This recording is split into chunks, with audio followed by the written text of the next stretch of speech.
and dealing with, right? So, for you guys, you have entered a phase of development that if you got the first 5 years correctly, that it should be starting to be a little bit of smooth sailing.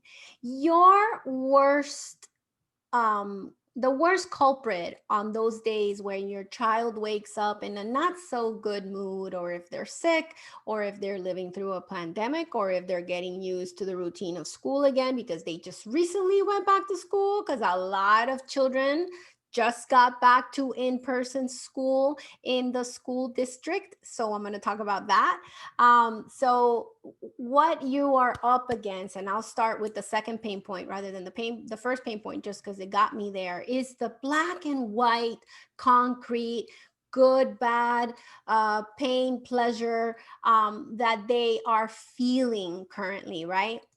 That they are feeling, that they are, can't imagine uh, the gray or the ambiguity. They can't imagine that. They really, literally cannot imagine that they can be good and make mistakes at the same time. That's why a lot of them don't say sorry. That's why a lot of them lie when they make mistakes, because in their black and white thinking, in their concrete thinking style, it is incredibly painful to admit guilt. Because when I admit guilt, I admit that I've made something, and that I've made a mistake, and I've done something bad. And especially if you say to them, that was bad, you are bad. So, tip number one for today: don't tell anybody in this age group you are, or you are lazy, you are bad, you are. Say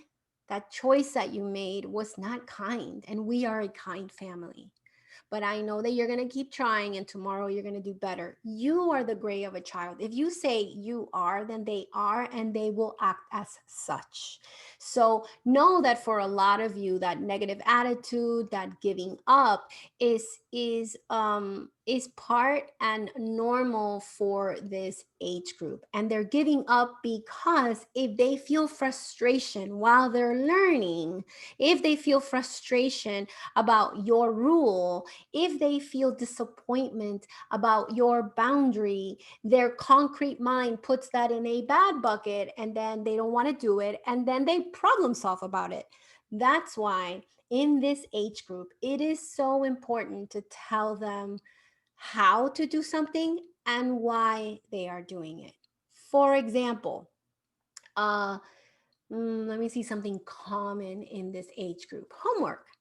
Ah, very common in this age group, right? Now, we tell them how, right? So we say, all right, buddy, no matter what, between 4 and 5:30, or between 4 and 5, or between 4 and 4:30. 4 and 4:30 should be kindergarten through second grade.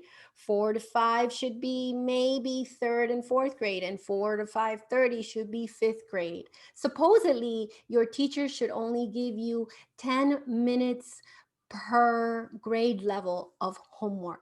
So always ask your teachers, how long should it take for the child to do this homework? If the teacher tells you no longer than 30 minutes, you set that up in the routine, because there you're going to say, we are practicing what you learned during the day to see if you understand it. And that's why we have homework, not for an A, not for credit, not because teacher told me to do it. Homework is about practicing being a student for kindergarten to first grade, practicing what we learned during the day and noticing if we understood it, and to practice responsibility. And when I do homework, it's not fun. It's frustrating and disappointing. So I'm also practicing how to manage frustration, how to tolerate frustration. So when you set up that time for your child to do homework, that's all the things that they're working on in their social emotional learning world. And that's why it's so difficult. That's why they are having a hard time. That's why it's exactly like when they were pulling up and they were trying to walk. You never screamed at them. when they were pulling up trying to walk, you never told them, of course you can do it. That's easy. You waited. So same with homework, guys. And it's less about finishing it and turning it in. Let that go. And more about setting the time. And if they don't finish it, don't finish the homework. Put it in the backpack. Send it to school and tell the teacher, especially if they're third grade and younger, hey, I'm finding that my child is having a difficult time finishing the homework that you say should only take 20 minutes. Perhaps there are things that my child doesn't understand. If you finish their homework for them perfectly, you are messing with the teacher's assessment of your child's learning. I will say that again.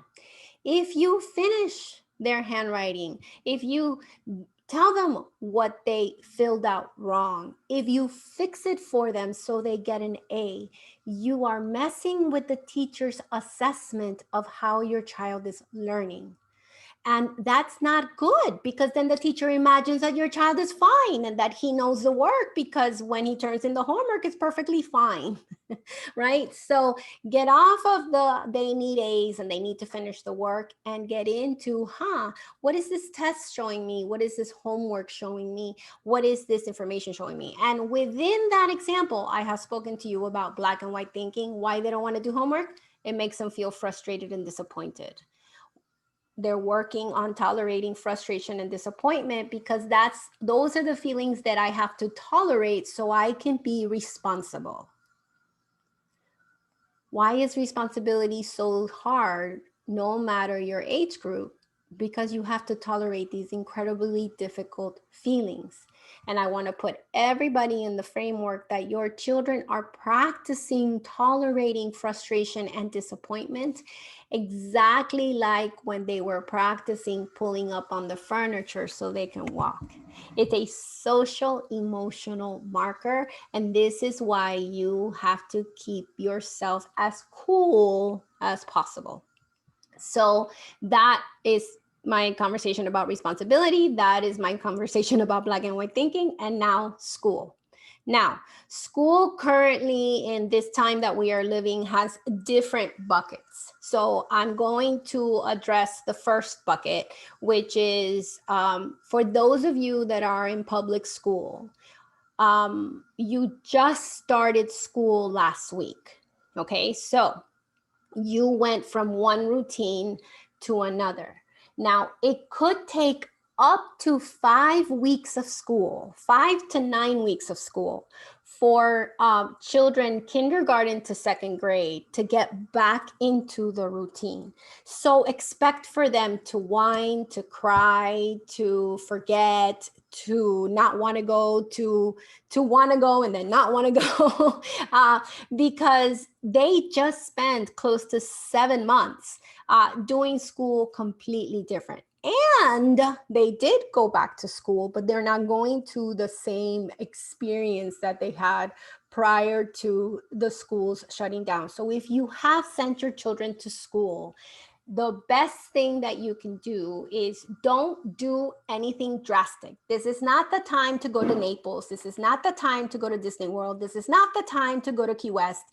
And not only because we are in a pandemic, but because your child needs to have most of their life as predictable as possible. So for the next 3 to 9 weeks, be really boring. Save your money.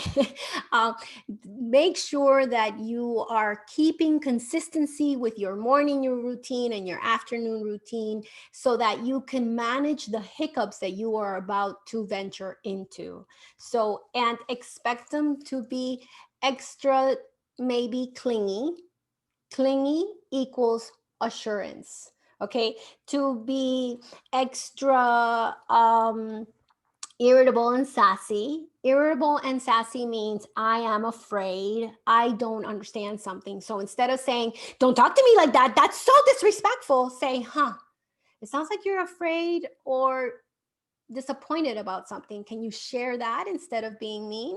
No, I don't care. Okay, take a moment and then we can talk, because it's hard for me to hear you when you're speaking to me that way, right? So expect that. Kinder to second grade, whether you started school in a private school, a lot of private schools started back in September or and early, late August, and whether you started school kinder to second grade right now in elementary, please give them time. And what's most important is dealing with the emotions that are bubbling up for them. This is not an academic year.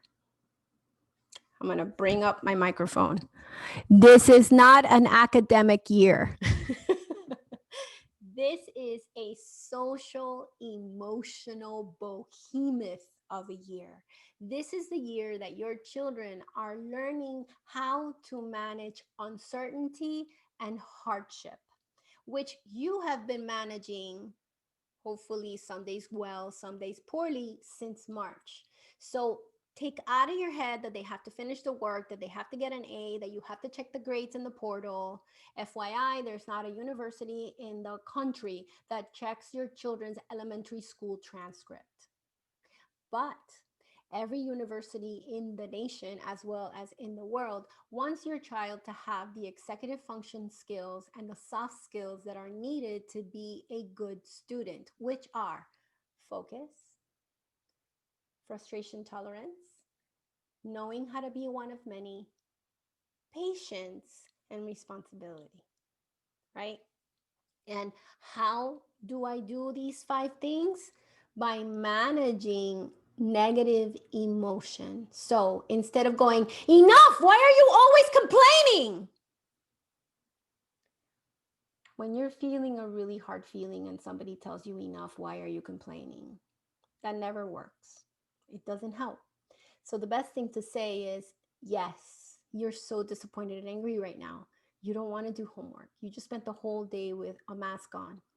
But right now, we are practicing what you learned for the day and noticing what you understand. And you're showing me you didn't understand it. So we're going to put it away and we're going to let the teacher know. If they're third to fifth grade, you sit next to them and you teach them how to email the teacher. If they're second grade to kinder, you write the teacher and say, hey, I noticed while doing homework with my child in the 20 minutes that you told me it would take, or in the 30 minutes that you told me it would take, or in the 40 minutes that you said that it would take, that they didn't understand the work. How can we work together to work on this? But you, the parent, don't worry about the math. Don't worry about the English. Don't worry about the history. Don't worry about what they're learning. Worry about what they feel while they're doing the work. And again, in this age group, this is incredibly important. And finally, a big pain point for this age group and a big pain point for a lot of you since this whole thing started is friendships and social interactions. Oh, let me backtrack. Do, do, do, do. Another big piece about school is that some of you have chosen to keep your children home because for some of you, that is the best decision for you as a family based on medical information, psychological information, and academic information for your children.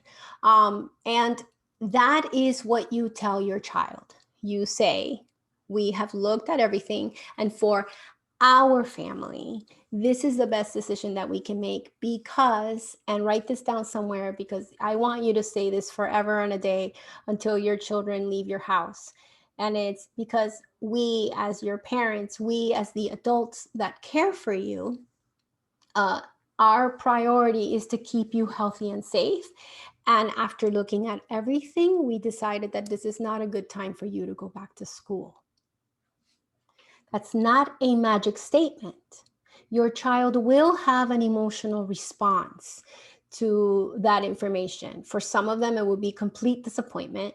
For some of them, they'll tell you, but it's not fair. Why? I'm sorry, buddy. I know how disappointed you are. And you're done. For a lot of you, you ask me questions because you want them not to have the negative emotional response to your boundary or your communication or your rule.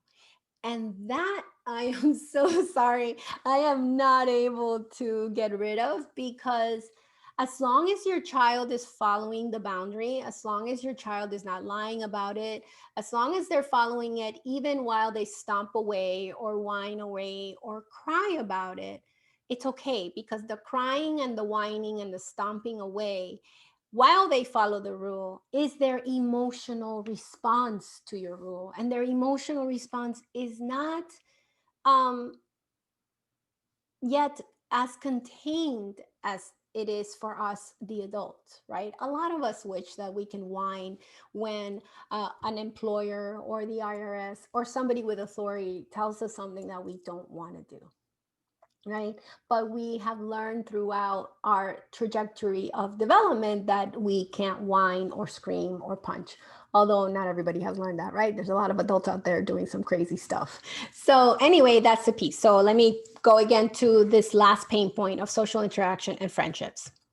In this age group, it is incredibly important for you not to get involved with their friendships. What I mean by that is, if you happen to have found, a group of people that you have a safety bubble with, that you have been together doing play dates, and you've noticed that your kid does some wanky stuff when they're with their friends that you really don't approve, stop, listen, pay attention to how the children handle it. If they handle it, even if they handle it poorly, don't say anything. What I want you to do is, if you get in the car, because the play date happened to be at the park because all of you met there, whatever, I'm making up a scenario. In the car is when you say, Felipe, I noticed that Susana took the ball out of your hands, and I saw that you were really disappointed and bothered by it, but you didn't say anything to Susana. Tell me what was going on for you. This is a great age group to wonder with them. The more questions you ask, the more independence you give them to begin to problem solve. And it's very important in friendships to problem solve. Start practicing asking them a lot of questions, because 11 and up, that's the number one way that I want you to manage a preteen or a teen, to be curious about the choices that they make. If your little tiny, 6, 7, 8, 9, 10-year-old says, I don't know, I didn't like it, but I didn't know what to say, then you could be like, oh, do you want to talk up? Do you want to practice? Do you want me to tell you? And then they'll go, yeah.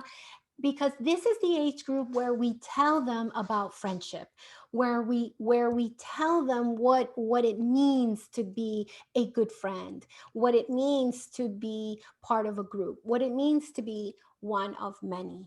And the most important rule when you're teaching children about friendships is that they are not victims to another kid. They are not the perpetrator. They don't have to win them over or fight or be cruel back. They have choice. And sometimes that choice is incredibly difficult, because if I really want to be a popular kid, but the popular kids tend to say mean words, and I don't want to use mean words, but I want to be a popular kid, you don't necessarily have to tell your child not to be friends with the popular kids. By the way, this is the problem of third grade and fifth through fifth, right? You have to say to them, okay, so you've noticed that the popular kids use mean words, but you still want to be friends with the popular kids. How do you imagine that you can do that? See, I want your child to be 16, 17, 18, 20 at the party in Key Biscayne where there are mollies and cocaine and marijuana and vodka, but they have enough sense of self where somebody goes, hey, you want to party? And they're like, nah, cool, I'm cool.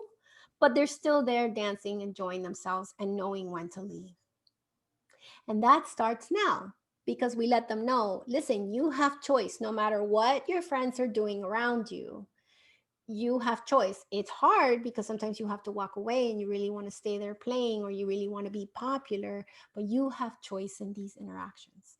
So repeat and remind, repeat and remind, repeat and remind, because this idea of friendship and social interaction, right now, it's the foundation, the scaffolding, the walls, the windows, the roof. That happens through middle school and through high school.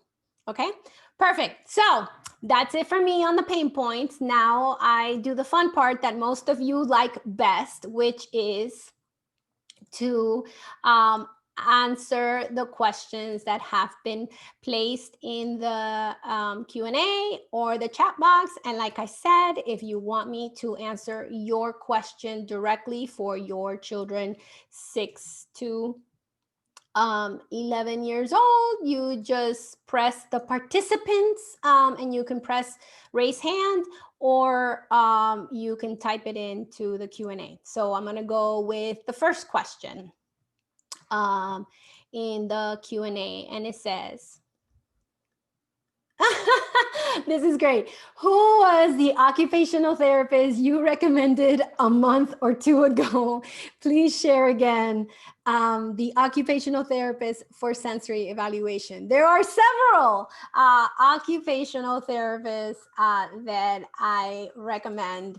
And depending on what you're looking for, I will tell you who they are. So if you are looking for fine motor skills and for you to be kind of coached in helping your child with things that are occupational therapy related, which is sensory processing, handwriting, movement, and gross motor movement, then I would recommend Nicole Santa Maria of Miami Handwriting and or Linda Matthews. Linda Matthews. Jenny Royce is amazing. Occupational therapist, and I recommend her when you need the occupational therapist to visit the schools. Jenny Royce, when she visits the schools, and she does a lot of work with a lot of the schools in the city, so I recommend her. And if you need a gym, if they have told you after they've given you an occupational therapy evaluation and the child needs to actually be in a gym using the equipment that occupational therapists use for sensory processing, the two places that I recommend is Children in Motion and Integrated Children. So there you go. That's the answer to the question. Okay, so there are some questions in the chat box. My child wants to be sent back to school. We aren't comfortable yet, so we are trying to manage our safety, values, and mental health. She is an only child. Okay, I sort of answered the question before. And continue to share with your child that you and her parent and parent number two, or you and the adults in home are looking at this from the point of view of health and safety and psychology for everyone in your home, and that you know that each family is doing that. Let her know, I know how frustrating it is to not be around other children. Now, because of that, I do recommend attempting to find another family that and this is hard. I'm going to ask you on a difficult, I'm going to ask you to go on a difficult search, because you have to find another family that has similar values with what you are doing in the safety for you at this time during quarantine. We all have different risk factors and we all have different ways of managing this problem, and finding perhaps an ability for her to be with other children. If that is not possible, look into outschool.com. Yes, it is online. Yes, it's on a screen, but it's really fun classes. Like if a child is into Harry Potter or Percy Jackson or one of those books, there's actual classes about, like there's a baking class about Harry Potter, and it's a way to virtually do things where she will see and be with other children. So it's telling her, this is what we're doing and this is why we're doing it, allowing her to have the yucky, sad, emotional response of disappointment. You are not hurting her at all by allowing her to sit with disappointment. Remember, this is an emotional school year and all the children are dealing with that. And finally, be creative in ways of how she can engage with other children. Okay, I'm going to go back to the Q&A. So I'm going to go back and forth. Actually, no, I did Q&A and I see that somebody raised their hand.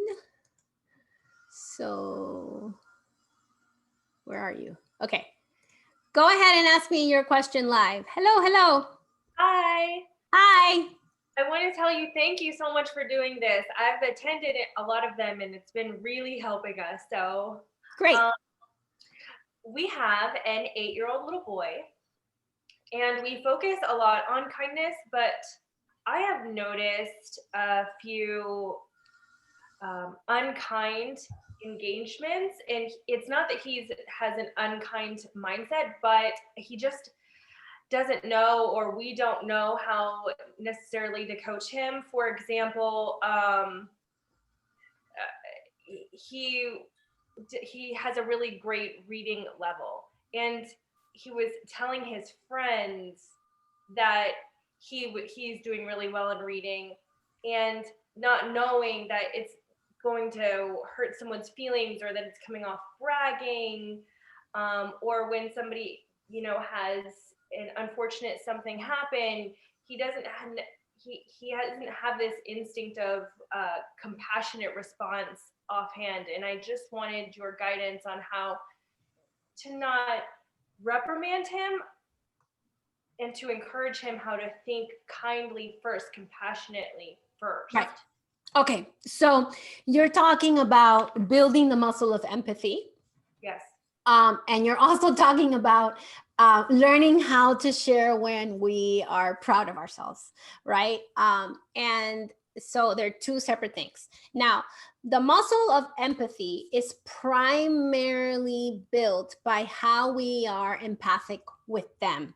Empathy and self-esteem, I must experience me, right? So like on me first before I experience it on others, right? So I must experience somebody else being empathic with me so that then I can be empathic with others. And for most of you, if you haven't been punitive, and it doesn't sound like you have, your child is constantly getting that empathic feeling from you, right? So when you hear when you see him like really not reacting to something hard, you can say, hey buddy, did you hear what they said? They're really hurt because 1, 2, 3, 4, 5. Now the catch, the requirement to be empathic is that I have to be okay feeling what you're feeling, or at least imagining what you're feeling. So sometimes children in this age group, back to this idea of concrete thinking, if somebody else is really disappointed or really sad or really scared, I'm not going to be empathic with them because then I have to feel sad, disappointed, or scared. Okay. Right?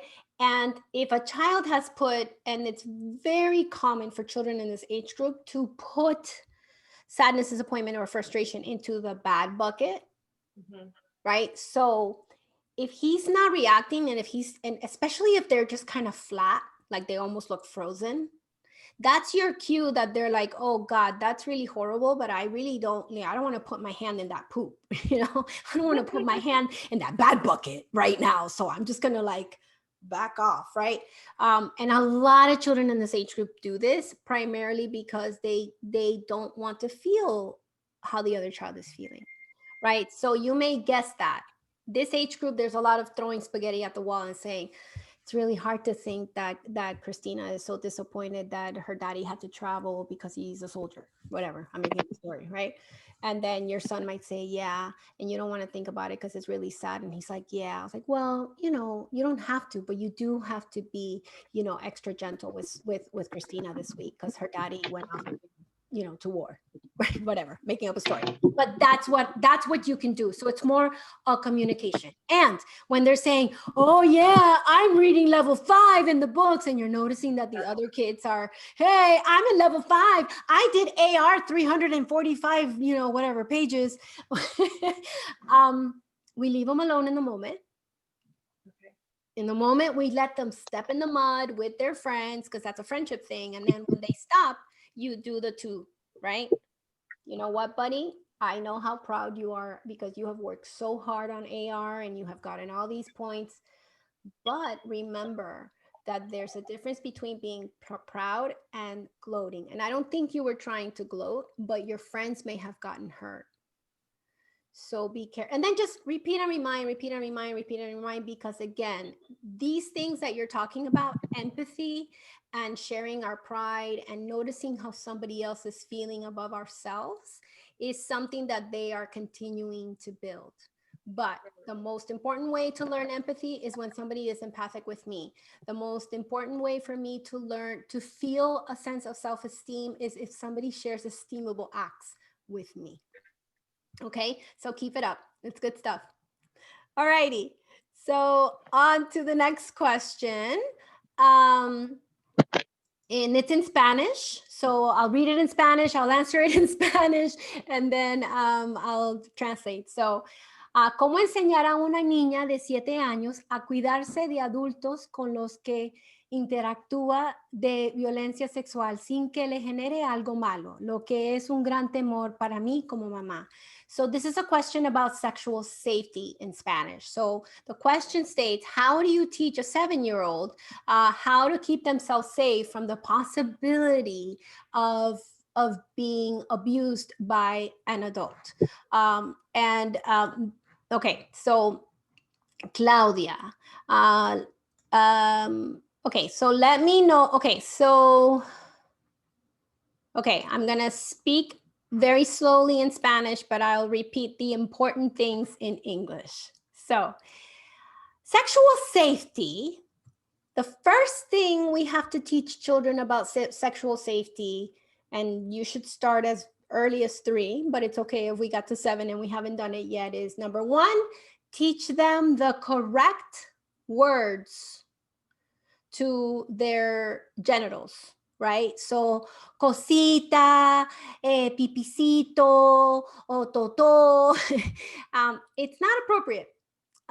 Es mejor usar las palabras exactas del órgano. La vagina, el pene, el clítoris, el ano, anus, clitoris, penis. Oh my God, all of your ears just went. Use the real words. We want young children to not use silly words for their vagina. You can, if you've already started, si ya empezaste que, ay, la cosita de la niña, if you've already done that, now you can repair it. You can say, hey, no, listen, there are real words to these things. And when you are out in public, you can use the word, you should use the word vagina or penis.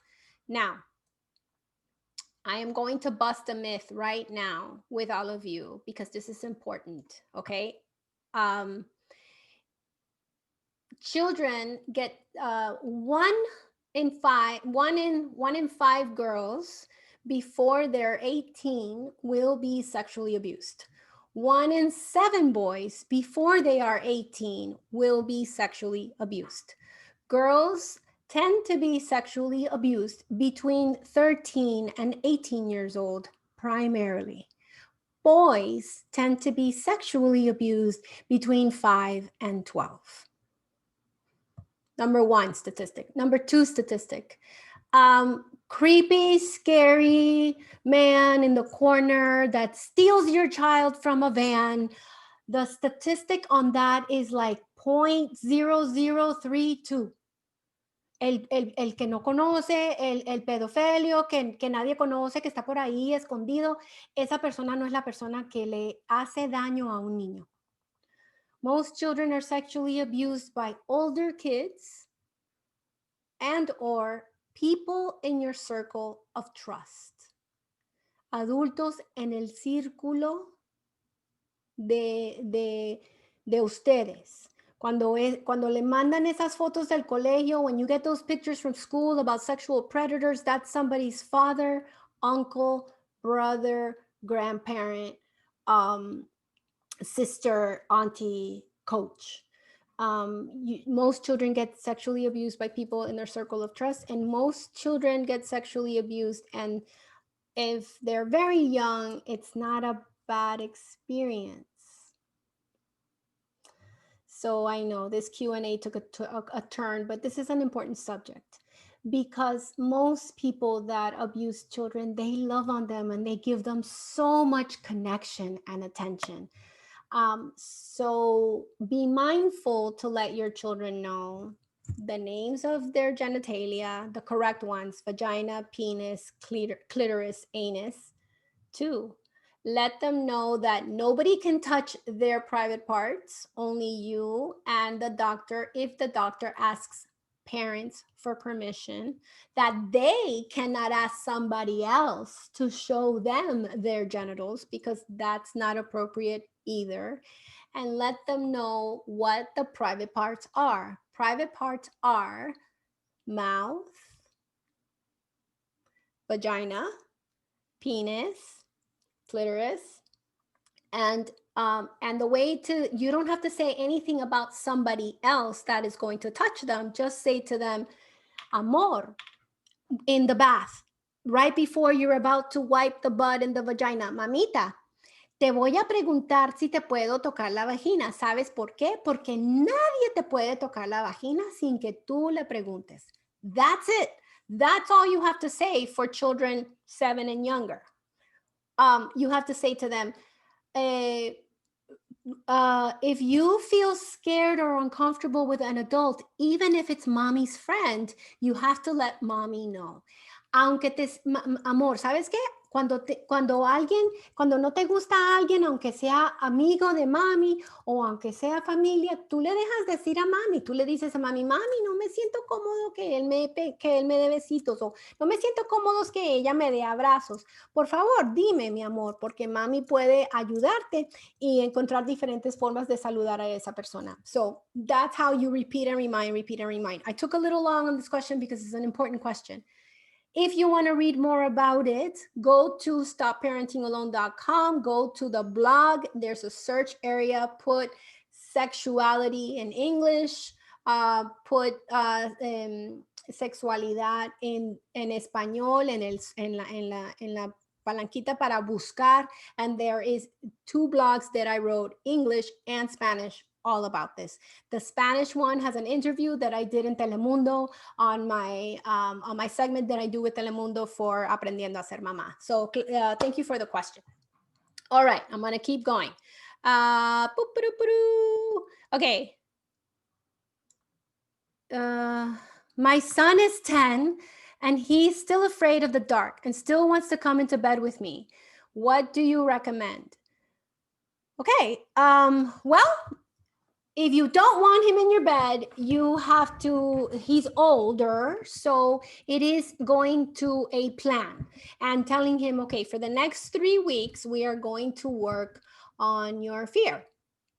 And I am going to help you through it, right? And then you mark you highlight a calendar to let your child know. And you start the night by turning off the lights in the room and looking around the room. So you start the bedtime like that, and looking around the room and going, okay, what are the things that frightened you? And let him show you. And this works for 10, 9, 8, 7, 6, 5, 4, right? And then looking at what they're looking at the shadow, noticing what they see, and then going, wow, yeah, that does look like there's a man hiding behind your bookshelf. Let's go look and see what it is. I prefer if you use a flashlight or the flashlight of your phone to kind of put the light on what it is, and then you notice that it's a coat, right? So then you're like, oh, let's pick up the coat. So you do that. For a 10-year-old, though, so this is really good for children 7 and younger. You add that to the routine. You do that before you go to bed. You say, yes, that does look scary. You're right. And then you problem solve about those corners in the room that have those shadows. But for a 10-year-old, sometimes this is a symptom of anxiety, right? And that the child is only telling you about the anxiety at night. They may be always nervous, especially a male, since culture tells your son that they should never be afraid, which is ridiculous because human beings feel fear. So with a 10-year-old, I want you to do that darkness thing, but also say, okay, before you go to sleep, I want you to tell me about all your worries. We're going to talk about your worries for the next 10 minutes, and allow your child to share with you his worries.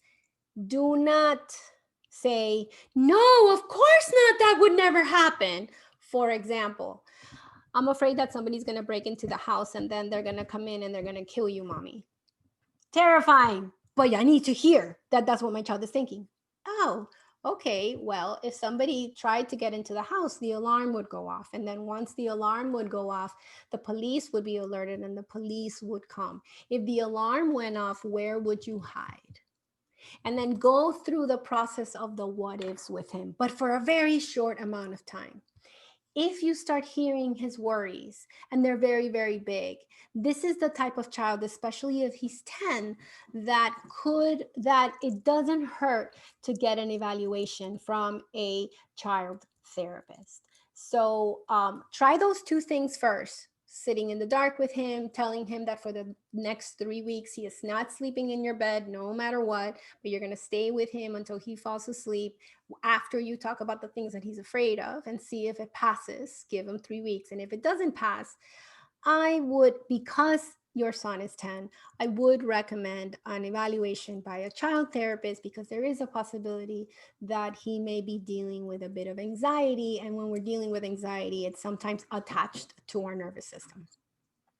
Okay, so let's go on to the next question. And it's over here in the Q&A because nobody has raised their hand. Nope. Okay. My daughter, 11, is learning remotely, and after spending the day in front of the computer, wants to play video games after school and tells me it's the only way for her to interact with her friends. I feel it's too much screen time. Should I relax about this? Oh, you're very, very smart 11-year-old. That's correct.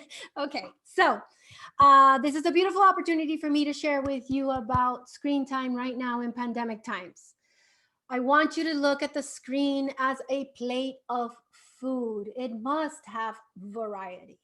So it's not being in front of the screen that hurts the child. It's what are they doing on the screen that makes or breaks the child. If you were telling me my 11-year-old child wants to play on the screen for 9 hours, is that variety? Nope. So if I look at my plate, one part of her plate is school, right? Another part of her plate is what she's telling you. They are meeting in Roblox. They are meeting in Minecraft. They are meeting in different kind of meetup places online. Those online places for children between 8 and 11 has become the new park. What I would want you to do is to call up those parents that your child is friends with and help them and help yourself and say, hey, I'm gonna let my child, hey, hi, how are you? I'm Sophia's mom. Listen, I know that our children are meeting up in Roblox. I know that you probably have the same hard time as me. So I'm gonna let her be on the screen doing video games from 3 to 4:30. Can we both agree that you'll do that with your child? Yes, wonderful. Thank you. Okay, bye. And then all the parents that say yes, you tell your child, okay, you can go on, but you can go on with Ana, Susana, y Fulanita, right? So the school time we don't count. The video time and the TV watching we do count, and you count them based on the recommendations of the American Pediatric Association.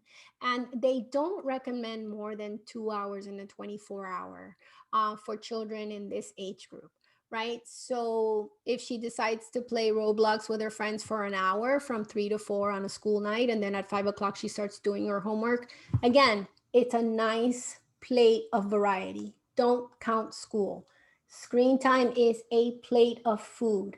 Make sure, and Roblox with her friends is positive, because children, especially not the younger ones, 7 and younger, listen, you can get away with you being their friend and you being entertaining and you practicing social skills with them. But children 8 and older, they do need that back and forth, and they're doing a lot on that. So no, please relax and be flexible. And it's not about being on the screen. It's about what are they doing on the screen that works. All right. So let's go over here to the chat and then let's see if there is more questions. Okay.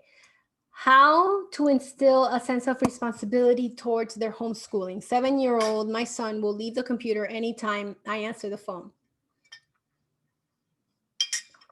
Um, well, your 7-year-old is a first grader, and it's incredibly hard. So really, it's just about bringing him back.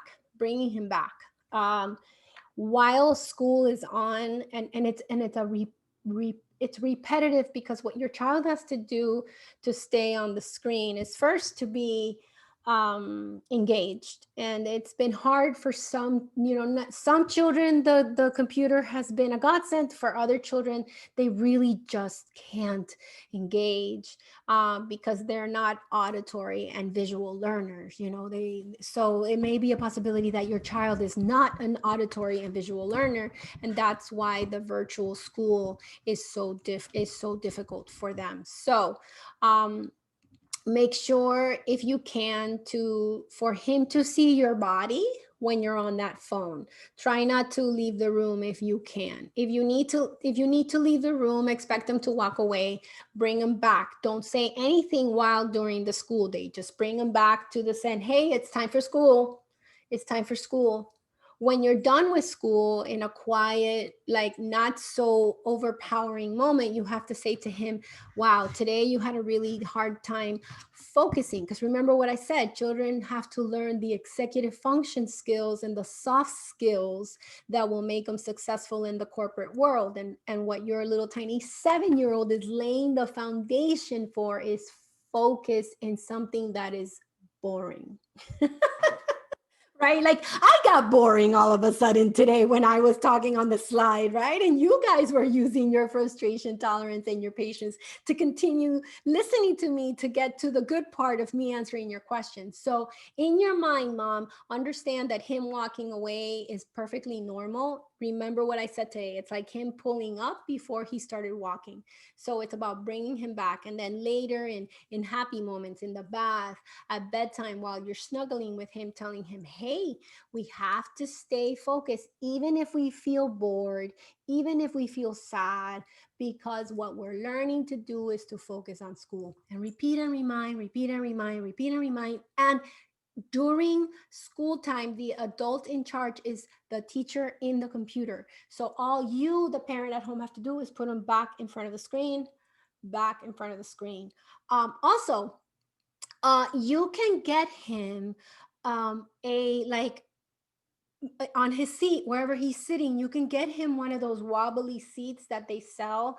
You can look for sensory seat cushion in Amazon, and it looks like a square, and it has like bumps that he could sit on, so he can move like this.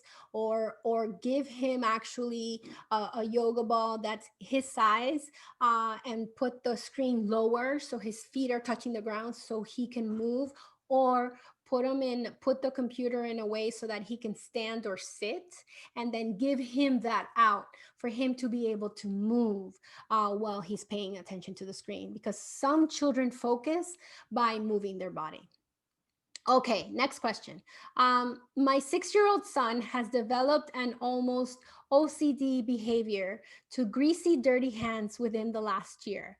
Most recently, on play dates, he has had meltdowns when his friends touch his toys with dirty hands. During these times, he is unconsolable. I'm not sure how to help him de-escalate and to manage his emotions before he gets to the point of rage. Any advice? Okay, so and this may be a direct result to your child listening in on a lot of the information that we've been putting out about the virus and the COVID, and that washing hands keeps you healthy. It's also, washing hands is a way for a child to feel control of their day to day. If it is very, very repetitive, then the first thing that I would want you to do so you're going to do this for like 6 weeks. If he keeps it up or he escalates, then we need to evaluate him for just anxiety, because I want to nip it in the bud at 6. I don't want to be talking about anxiety when he's 15. So For the next 6 weeks, you're going to tell him, hey, I've noticed that you've really been thinking about keeping your hands clean. So and then you show him the routine, and you tell him these are the times when you're going to wash your hands, and you put washing hands into the routine. So when we wake up, after he goes pee or poo in the potty, before eating and after eating, before bedtime, after he brushes his teeth, and tell him these are the only times that I'm going to let you wash your hands. If you ask me to wash your hands any other time, it'll either be because your hands are actually very, very dirty, or if they're not dirty and your brain is telling you that you need to wash your hands, you and I are going to talk about how safe you are. So when he tells you, I need to wash my hands, I need to wash my hands, I need to wash my hands, you tell him, okay, hold on. It sounds like you're feeling scared. So let's look around the room and see what's making you scared, right? Now, in a play date, um, uh, you sit next to him, you get close to him, and you quietly tell him close to his ear, your friends can touch your toys with dirty hands. It's okay if you don't play with them. Your friends, and gently, quietly, not loud, because a 6, 7, or 8-year old, when you give them direction in front of a friend, you escalate their sense of embarrassment, and then they can't hear the prompt, right? If you say it out loud and they notice that the other children are listening, right? So it is important for you to quiet and say, okay, you don't have to touch the toy. You don't have to touch the toy. If you find him elevating, you could say, oh, we're going to take a break. And then you pick up your child and you take him to another space and you tell him to breathe. You don't talk to him about, it's okay that they touch with their dirty hands. We're going to clean the toy. No, you just put your attention on calming down his body, because if it is kind of like, if it's repetitive, that means that his nervous system, not his thinking brain, is telling him to wash his hands, his nervous system. So it is important for you to calm his body down, to say to him, okay, let's try to calm down your breath. Let's try to calm down your body. You're feeling scared from your head to your toes because you imagine that they touched your toys with dirty hands. But that's all you can do. Repeat and remind. Do it for like 3 to 6 weeks, and if it doesn't change, I do highly recommend getting an evaluation on what's going on with your little man, and with this behavior, because that you called it. It is a type of repetitive behavior, which is a symptom of obsessive compulsive disorder. But he's 6, right? It's not a full diagnosis. Very few children that are 6 will have a full diagnosis of obsessive compulsive disorder, but he's having one of the symptoms of it. So, and it is about safety. Okay, last question for today. I have 2 girls, 6 and 7, and my only way to get them is with no TV. Oh, you mean to have them follow the rules? My question is, one gets in trouble, but they were together. Is it okay they both get no TV? We have a toy situation on touch toys, but the 7 years didn't. There was no sharing situation. Put both with no TV, and I don't know if I did it correctly. So let's see. There's a lot of questions, so I'm going to miss some questions today.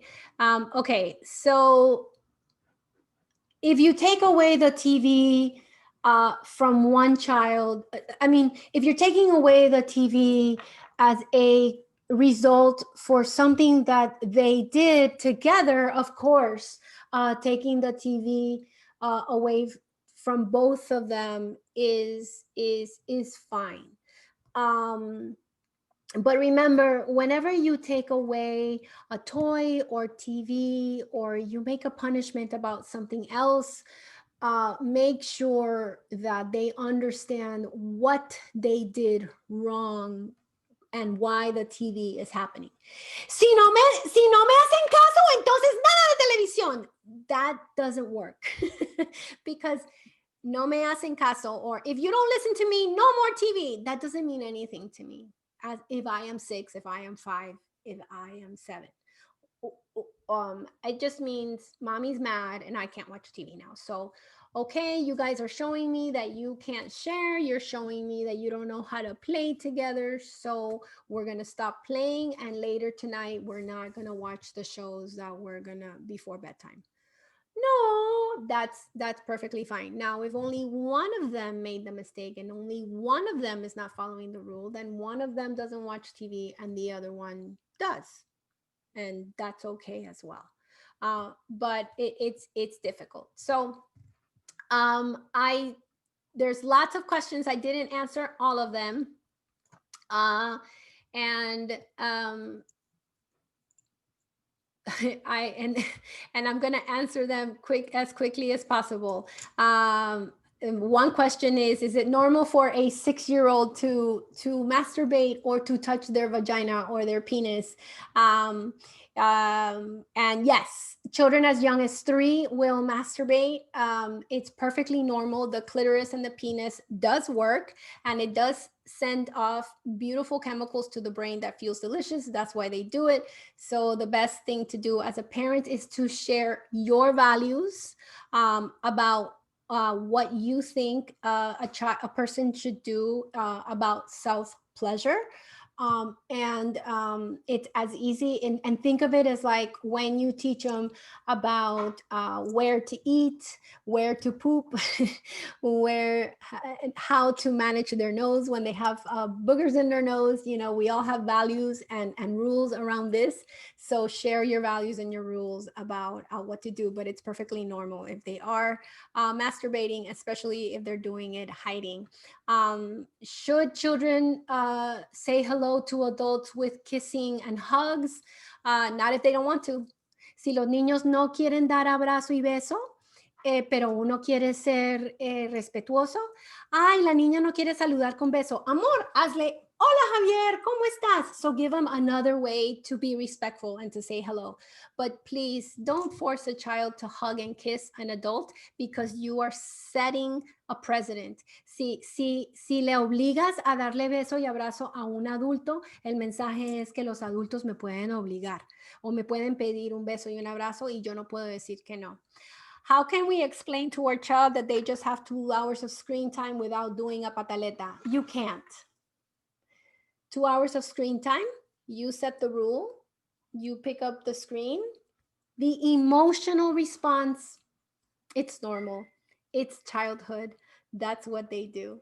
So the pataleta will be there no matter what. You can never set a boundary with a child this young and expect them to be happy about it. They can't be. They're young. All right, everybody. So you love me, you want more answers, you want to see me more, you want to understand what I'm talking about better. Perfect. Get a parenting consultation with me. I spent an hour and a half just with you about your kids with your problems individually. When you do a parenting consultation with me, you will walk away with the why of the behavior of your children, the solution to the behavior of your children, and a plan to get you to the solution. It's an hour and a half and it's $300. You can go to the website and go to contact, and you can go to schedule and fill out the form, and you can meet with me one-on-one. The best, very best service at my space with my program is my online parenting support group, private Facebook group where you ask your questions and I answer them in the private Facebook group. Even if you asked at 3 o'clock in the morning, the only time that I don't answer is between Saturday at 12 and 4. On Sunday, between 12 and 4, I turn off my phone. I don't answer anybody, not even my mom. And that's $49.95 every Tuesday. I do this at 1 o'clock. I give 10 minutes to the first 6 people that get on the call. But the calls that I have been doing since April of 2016, are all recorded and they're all saved, and you can listen to all of those calls from the beginning of online parenting support in a private area of the website. And free stuff. I always give away free stuff and free things. So follow me on Instagram. I am parenting expert, and follow the things that I do in my program on Facebook on Stop Parenting Alone, and Parenting Relief on Twitter. All right, guys. So check the events for next month and when I will be doing this age group again. And thank you for joining me today. Bye.